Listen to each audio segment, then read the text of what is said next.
जरा आप सोचिए कि आप एक ऐसी दुनिया में पहुंच गए हैं जहां पर सिर्फ पावर को मान्य किया जाता है। जिस बंदे के पास पावर नहीं है उसे हटाकर फैमिली से बाहर फेंक दिया जाता है या फिर उसे पकाकर खा लिया जाता है। एक ऐसी दुनिया जिसमें सिर्फ ताकत को सबसे ऊपर रखा जाता है। स्वागत है आपका एक नई स्टोरी में जिसमें आपको हीरो की जो ठगियां है ना वो भर भर कर देखने को मिलेंगी। तो बिना किसी देरी के शुरू करते हैं। तो स्टोरी की शुरुआत होती है और हमें कहानी के मेन हीरो अमन को बताया जाता है जिसकी जो बॉडी है ना वो तो बहुत ही ज्यादा पावरफुल है, लेकिन उसके पास कोई भी ऐसी शक्ति नहीं है जिसका इस्तेमाल कर वो सामने वाले बंदे से लड़ सके।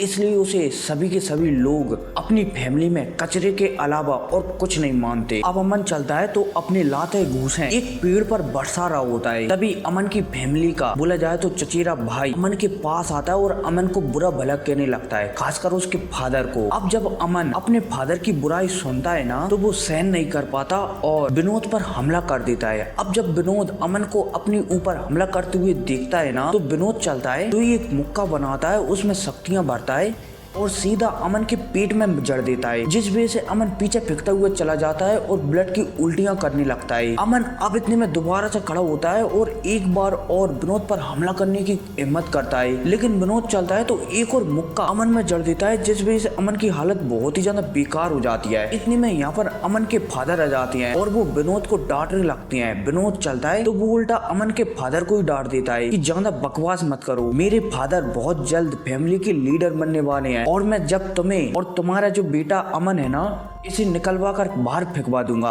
अब भाई साहब यह कहकर विनोद चलता है तो यहाँ से चला जाता है। इतने में हमें अमन और अमन के फादर को बताया जाता है। अमन के फादर चलते हैं तो अमन को समझा रहे होते हैं कि बेटा तुम्हें पता है ना कि तुम कल्टीवेट नहीं कर सकते, बोला जाए तो ट्रेनिंग नहीं कर सकते, तो भला तुम नॉर्मल लोगों की तरह अपनी लाइफ को एंजॉय क्यों नहीं करते, हमेशा ट्रेनिंग क्यों करते रहते हो। अब भाई साहब अमन अपने फादर की ऐसी बातें सुनकर थोड़ा सा उदास हो जाता है। अब सीन शिफ्ट होता है और फिर हमें अमन को बताया जाता है जो कि अकेले में एक कमरे में बैठकर एक बुक पढ़ रहा होता है। इतने में बाहर से एक लड़की की आवाज आती है कि अमन तुम क्या कर रहे हो, मैं तुमसे 3 दिनों से लगातार मिलने के लिए आ रही हूँ, फिर भी तुम मुझसे नहीं मिल रहे हो। अब भाई साहब जब हमारा अमन सुप्रिया की बात सुनता है ना तो वो उससे कुछ भी नहीं कहता। इतने में बाहर अमन के फादर आ जाते हैं और सुप्रिया को समझाने लगते हैं कि बेटा अमन तुमसे मिलना नहीं चाहता। सुप्रिया चलती है तो अमन के फादर को समझाने लगती है कि पर वो मुझसे क्यों नहीं मिलना चाहता। अमन के फादर चलते हैं तो सुप्रिया से कह देते हैं कि जो मेरा बेटा है ना वो ट्रेनिंग नहीं कर सकता और तुम हो ना, तुम झा फैमिली की सबसे होनहार कल्टीवेशन करने वाली लड़की हो। अमन नहीं चाहता तुम्हारा फ्यूचर बर्बाद हो, इसलिए वो तुमसे बात करना नहीं चाहता। सुप्रिया चलती है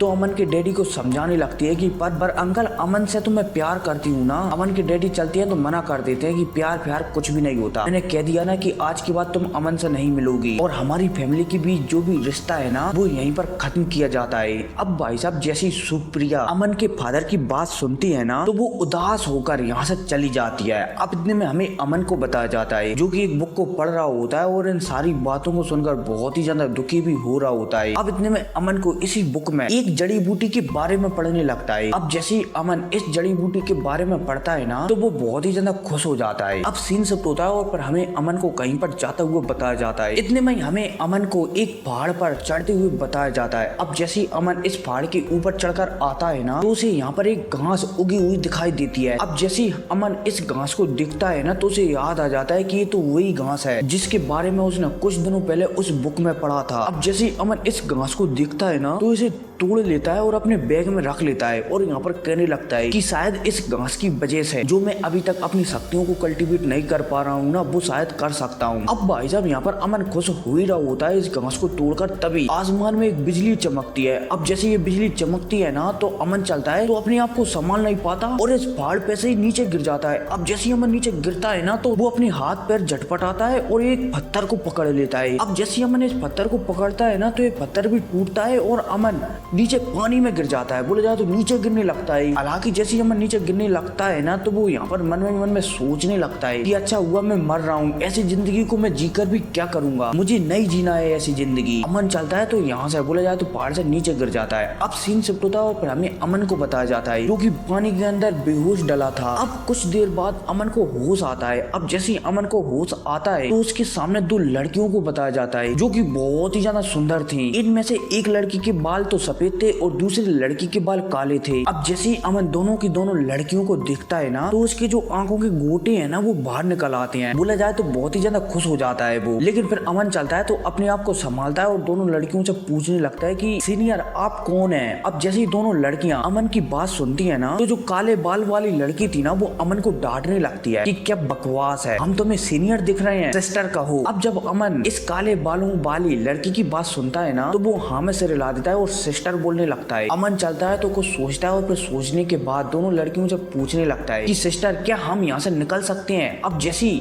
सफेद बालों वाली लड़की अमन की बात सुनती है ना, तो वो मुस्कुराते हुए कहने लगती है कि नहीं, हम ना बहुत ही ज्यादा जख्मी है, तुम्हारे पास तो कोई भी शक्ति भी नहीं है, तो भूल जाओ कि हम यहाँ से निकल सकते हैं, हमें यहीं पर मरना है। अब जब ये सफेद बालों वाली लड़की कहती है ना, तो अमन इस पर गुस्सा हो जाता है कि तुम भला जीने की उम्मीद कैसे खो सकती हो, मेरे पास एक जीने की उम्मीद है, मैं अपने फादर और मेरी गर्लफ्रेंड सुप्रिया के लिए जीना चाहता हूँ। अब भाई साहब जब ये दोनों लड़कियां अमन की बात सुनती है ना, तो ये आपस में गुफ्तगू करने लगती हैं कि हम शायद इस लड़के पर भरोसा कर सकते हैं। दूसरी लड़की चलती है तो वो भी हाँ में सिर हिला देती है कि हाँ। इतने में अमन चलता है तो यहाँ पर एक दवा की पोटली निकालता है और दोनों लड़कियों में से जो काले बालों वाली लड़की थी ना उसे देने लगता है कि इस पोटली की तुम दवा लगा लो, इससे तुम्हें राहत मिलेगी। अब जब ये लड़की अमन की बात सुनती है ना, तो ये कहने लगती है कि मेरे हाथ तो बहुत ही ज्यादा जख्मी है। एक कालों बाले वाली लड़की चलती है तो अपने कपड़े उतार देती है और अमन से कहने लगती है कि तुम ऐसा करो कि तुम ही मेरी पीठ पर दवा लगा दो। अब जब अमन कालों बाले वाली लड़की को ऐसा कहते हुए देखता है ना, तो समझ जाओ भाई मैं क्या कहना चाहता हूँ। ची आगे बढ़ते हैं, ठीक है। अब यहाँ पर अमन चलता है तो नाम लेता है अपनी गर्लफ्रेंड का कि मुझे माफ कर देना,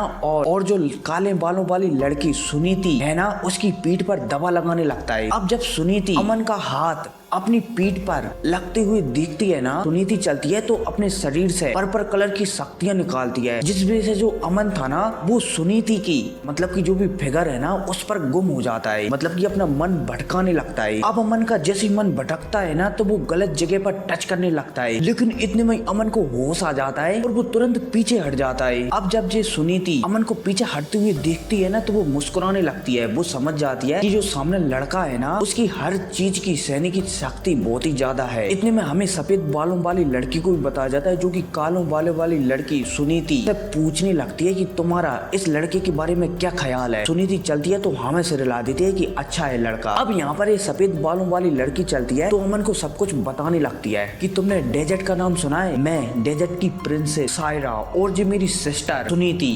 अब भाई साहब जैसे ही अमन दोनों लड़कियों की पहचान के बारे में सुनता है ना, तो वो हैरान हो जाता है और यहाँ पर हकलाते हुए कहने लगता है कि तुम यामा साम्राज्य की सायरा हो और जो तुम्हारी सिस्टर इस दुनिया की बेस्ट एल्पनिस्ट सुनीति है क्या। खैर कोई नहीं, इसी के साथ ये एपिसोड खत्म हो जाता है। लेकिन मैं बता दूं अगर पसंद आए तो कमेंट करना, ठीक है।